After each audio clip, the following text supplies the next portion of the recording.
We'll start with this per tweet from Michael Benson. Chris Eubank Jr. has declared that he's going to bet 10,000 pounds on Canelo to KO Billy Joe Saunders. It's different levels. I don't feel Billy Joe Saunders has improved since he fought me. I don't think Saunders has what it takes. I have what it takes. I know the way to beat Canelo. And where Chris Eubank Jr. says that he doesn't feel Billy has improved since their fight, I don't think Chris has improved either. It's not like he avenged the loss or anything, or became a full-fledged world champion at either middleweight or super middleweight. Let me tell you something. What? In all honesty, Chris Eubank Jr. was likely being asked about this fight. He was likely being asked about Canelo and Billy Joe Saunders. So in all fairness, he's just answering the question as he sees fit. But that doesn't change how cringeworthy his answers are. You're in no position to talk, cupcake. Billy and Chris fought approximately 6-7 years ago, 2014. A lot has happened since then. There were ups, there were downs, there were good performances, there were bad ones. The difference is that Billy Joe Saunders, comparatively, has amassed better wins over better fighters than what you find in Chris Eubank Jr.'s resume. I mean, it's the truth. That one win over Andy Lee, who was then the WBO's middleweight champion, that singular victory is better than anything you find on Chris Eubank Jr.'s resume. I'm not telling you Billy's got the best track record in the world. I'm telling you, Billy Joe Saunders' track record is head and shoulders above Chris Eubank Jr.'s. That's what I'm telling you. Andy Lee, Willie Monroe, former IBF champion David Lemieux. Gave Spike O'Sullivan his first loss. He gave John Ryder his first professional loss. He gave Chris Eubank Jr.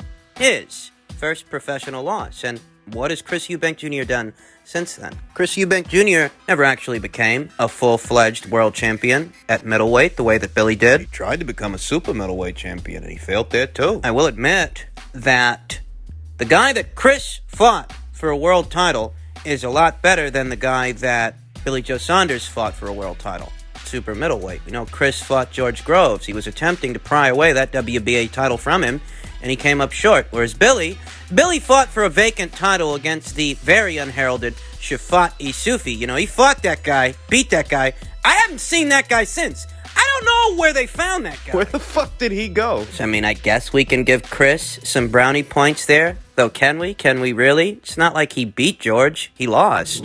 Hell, George got injured in the fight. At one point, he was fighting with one arm, and he still beat Chris Eubank Jr. Look, I'm just being honest. I'm just giving it to you straight. It's the only way I know how to give it to you.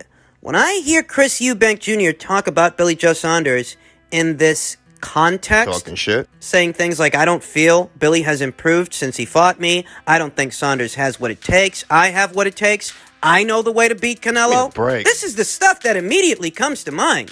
If you knew You really had what it takes. to beat somebody, the likes of a Canelo Alvarez, I think you'd have a lot more to show for it. And I actually agree with Chris. I do think Canelo Alvarez beats Billy Joe Saunders, and it is entirely possible that he knocks him out. I mean, as far as that, I agree with Chris. It's the other stuff. That Billy can't solve Canelo, but you can? Man, you couldn't even solve Billy. You haven't solved that yet. I'm honestly surprised that there was never a second fight between them. We know that George Groves, Carl Froch, they had 2 fights. They did. Those guys didn't like each other the way that Chris and Billy don't seem to like each other. Chris and Billy never had a rematch, though. And it's been 7 years. 7 years since they fought. You would have thought that somewhere in there, somewhere in between, Chris Eubank Jr. would have found the time to avenge that loss to Billy Joe Saunders. You would have thought that it would have mattered enough to him that perhaps the fight would have happened.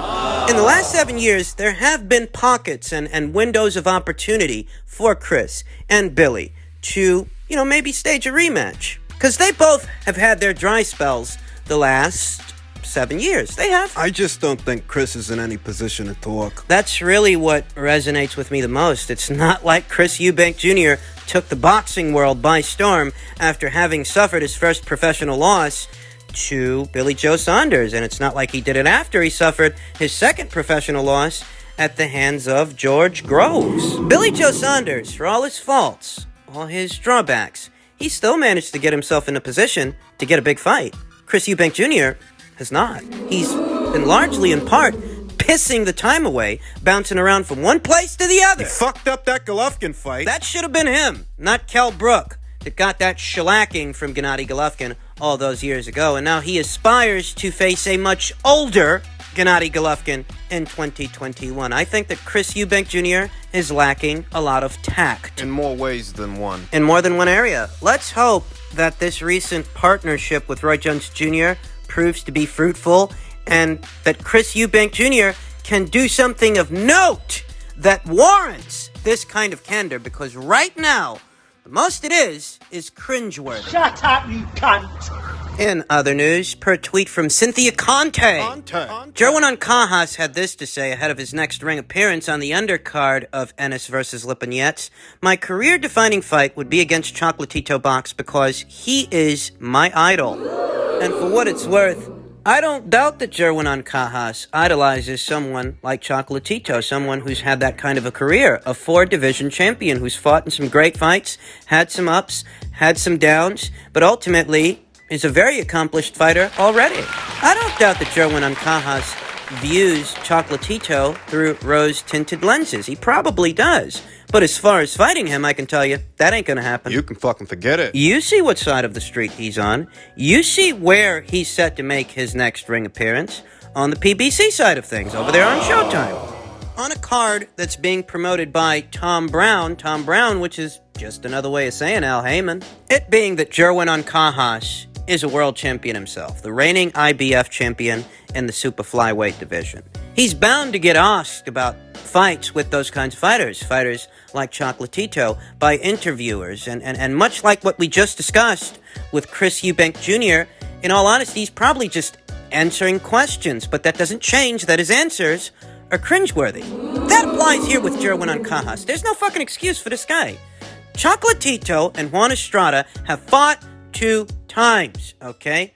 And the both of those guys have fought Sorung Visai 2 times. Sorung Visai is set to fight Carlos Cuadras for a second time. Carlos Cuadras has fought both Juan Francisco Estrada and Chocolatito. Everybody's fighting everybody. Everybody but Gerwin Ancajas. You let Sean Gibbons set you up over there real nice on the Showtime PBC side of things. Name-dropping Chocolatito, a fighter you have no intention of fighting. A fighter who's been around long enough that you should have bumped into him by now, or at least some of the guys that he's fought, like Juan Francisco Estrada, like Carlos Cuadras, like Sorung Visai. Still haven't yet. Kazucho Ioka, WBO champion. he locked horns with Donnie Nietes. Donnie Nietes, who aspires to also fight Chocolatito the same way that Gerwin Ancajas says he wants to fight Chocolatito. But I actually believe Donnie. I don't believe Gerwin. I believe Gerwin looks up to someone like Chocolatito, but I don't think for a second he's going to fight him. Moreover, I'm not convinced he actually wants to fight him, because if that's what you really wanted, you tell your manager, you tell the guys managing your career and handling it,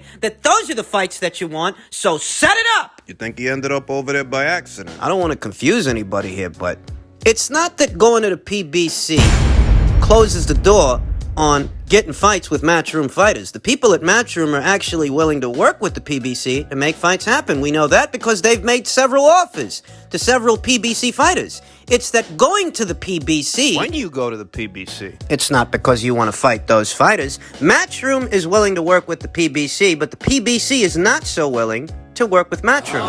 And therein lies the dilemma. That's the problem. That if you're a super flyweight and what you're looking for is fights with guys like Chocolatito, well, why the fuck would you go over there? Tom Brown ain't gonna make those fights. Al Heyman isn't gonna make those fights. So if you went over there... You had to have known that. You fucking had to.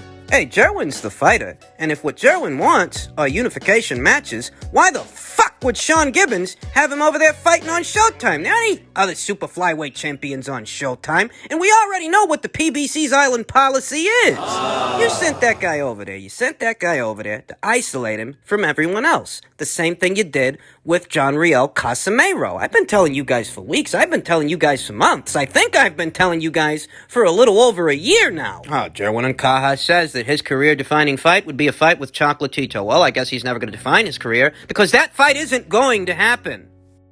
Top Rank, in essence, was attempting to bully DAZN into not bidding, which means Top Rank would have been able to come in and possibly steal that bid for a low number. And I just really wasn't going to let that happen. And so what I did was, when I realized we weren't getting an offer and I realized purse bid was being called, and it was called, I had to do something. And I basically, threw a Hail Mary, and I flew out to California. I met with Ryan Kavanaugh. I explained to him the situation. What I said to him is, I said, Ryan, if you want to show people that you're serious about being in the boxing space, not just about influencers, not just about crossover fights and legends, but if you really want to make a splash, this is your opportunity. You have an opportunity to pay a premium. And make no mistake, he knows it was a premium.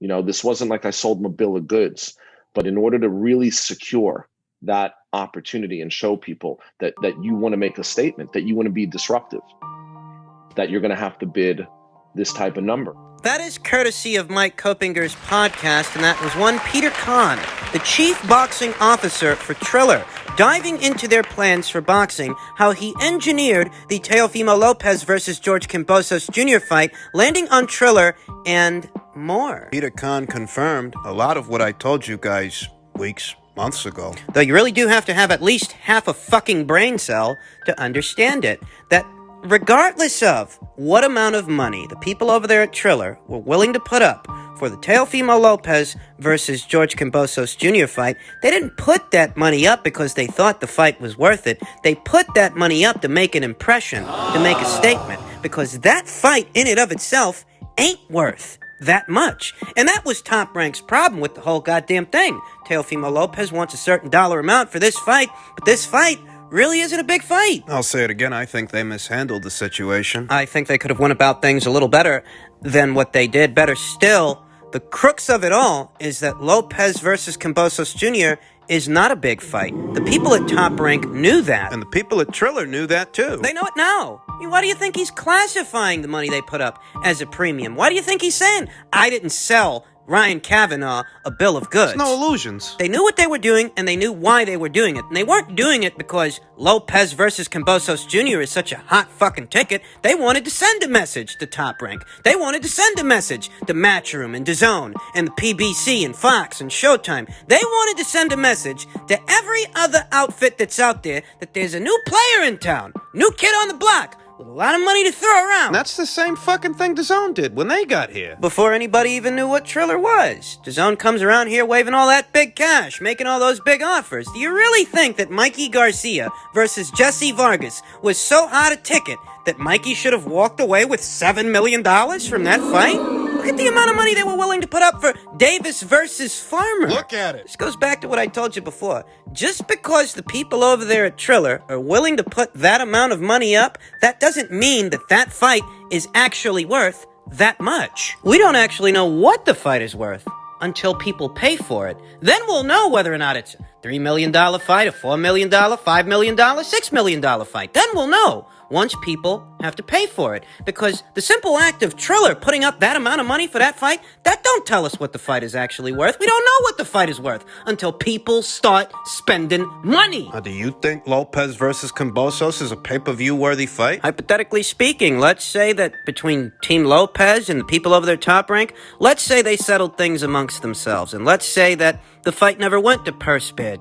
Triller never even came into it. Let's say that the people at Top Rank, in order to satisfy Teofimo Lopez's purse demands, decided to bill it as a pay-per-view in the hopes that me and you would flip the bill. Let's say they decided to do that. And let's say that they decided to do that at a price point of, I don't know, $50, $60, hell, $80. Let's say they decided to do that.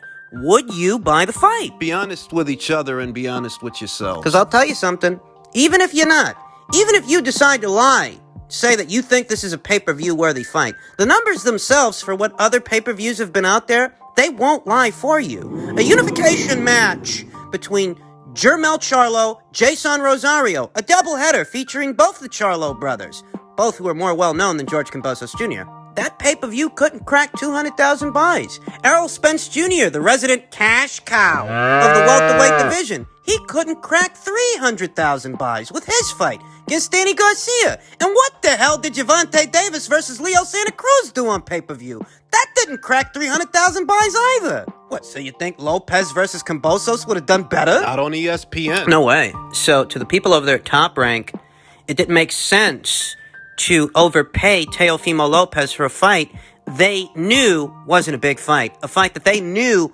wasn't a hot ticket. Now, they did mishandle the situation beyond that, but better still, they weren't wrong. Lopez versus Kambosos is not a big fight. Right. We have confirmation of that from Peter Khan. Don't have any illusions about this fight. He didn't sell Ryan Kavanaugh a bill of goods in order to get him involved. They paid a premium for the thing. A premium! They know. So I hope you guys understand that. And, you know, these sound bites from Peter Khan, they answered my question because I wondered, okay, we know that Triller got involved. We know they got a lot of money to throw around. I mean, that much we know because of what they decided to pay just to be able to host this thing. That much we know. The question now is, why did they do it? Why? And we have our answer. Because they wanted to send a message. Because they wanted to make a statement. Make a statement to the people over there at Top Rank. Make a statement to the people over there at Matchroom and DAZN, PBC and Fox, and any other game in town. They wanted to let them know there's a new player around here. What's the relevance of that, you ask? They wanted to send a message. A message to all of those outfits. Moreover, a message to their stables. What? A message to their talent. What are you talking about? You do something like this. You don't do something like this to let Bob know that you got money. There's other ways you can let Bob and Eddie and Al, you can let them know that you got money a lot of different ways. If you do this, it's not them you're trying to let know that you got some money. It's their fighters. Because you might want to use one or two of them on your platform. Fighters like Teofimo Lopez. They were willing to overpay him to send a message. To make a statement. They know this fucking Lopez fight ain't worth that much. The same way DAZN knew. Vargas versus Mikey Garcia ain't worth that much. They wanted to make a statement. They wanted to draw in talent. Wanted to let everybody know what kind of money is on that side of the street. I'd keep a real close eye on what Triller's doing moving forward.